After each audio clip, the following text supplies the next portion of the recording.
All we're missing now is the shaved head because it feels like we got '09 Randy Orton back. Hey, what's going on, guys? It's Kevin Zwicker from Fast Count coming at you. Before I get into this video, please remember to hit that like button and subscribe. For the third year in a row, we have seen Cody Rhodes be left a bloody mess and has been turned on the road to Wrestlemania. I don't know if that makes him an idiot or an asshole, but nonetheless, we are now at this point where things have really heated up for his match against Randy Orton at WrestleMania. We saw on SmackDown the contract signing between these two individuals for their match. We saw, for the most part, Cody Rhodes putting over Randy Orton and describing their history at length about how Randy Orton was the first match that Cody Rhodes ever had when he was in WWE, and how when he left and how he came back, he didn't have his wife, he didn't have the Codyverse, he didn't have anybody, but he did have Randy.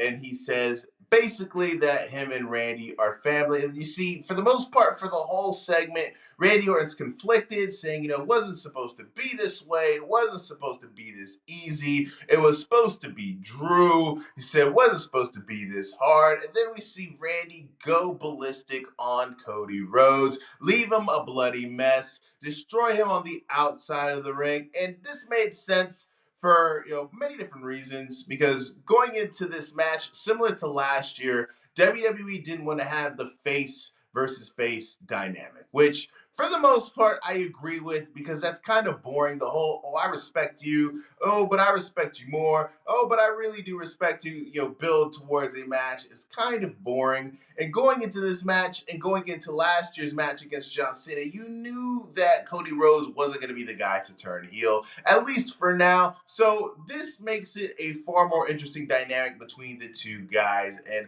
I like the way that they set it up, right? Where Cody Rhodes is, putting over Randy, and Randy is saying it wasn't supposed to be this hard and all of these things, really showing that Randy is tapping into that part of his mind where it's like, you know what?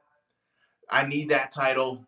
I don't want to do this to Cody, but if I'm going to get into that mindset of where I need to be to win this championship, I need to reach back into the vault. I need to get back into '09 Randy Orton mode, which is a character and a year of Randy Orton's career that many people have this nostalgic feeling in their hearts and in their chests from. If you guys remember, Bald Randy was a menace, and it's good to see him back. We saw Jelly Roll, try to help Randy and really kind of, get back into his head and saying, Randy, what's up? I'm your friend. And you see Jelly Roll get pushed away, which good on Randy for pushing Jelly Roll, because not a big fan of his involvement. But this is good.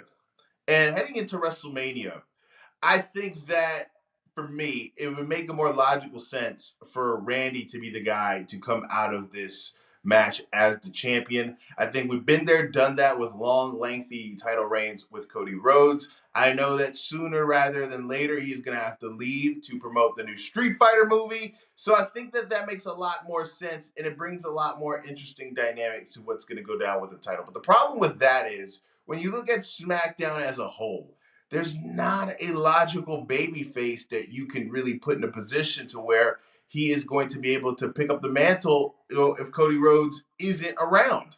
And that's the problem with what the roster is right now currently on SmackDown. You have Trick, who is, slowly but surely building his way up to being a guy who I think many people can see as the person to eventually be put in the position to either be the 1A or the 1B when it comes to the babyface column on SmackDown. You also have Carmelo Hayes. You got some young guns in the wings, but it may not be their time necessarily right now at this very second. So it's going to be very interesting to see how things are going to shake out post-WrestleMania. But now with the dynamics of us having Cody Rhodes being the babyface, Randy Orton being the heel, I think this sets up for something a lot more interesting than what we were previously going to get if we're going to go with the routine babyface versus babyface route. And me personally, I'm going to go with Randy Orton to win his 15th championship at WrestleMania. But let me know what you guys think in the comment section. What did you think of the segment? Did you think it was well done? Are you liking the new direction that we're having Randy Orton in? Let me know in the comment section, guys. And please remember to hit that like button and subscribe. I am Kevin Zwicker. I'm out.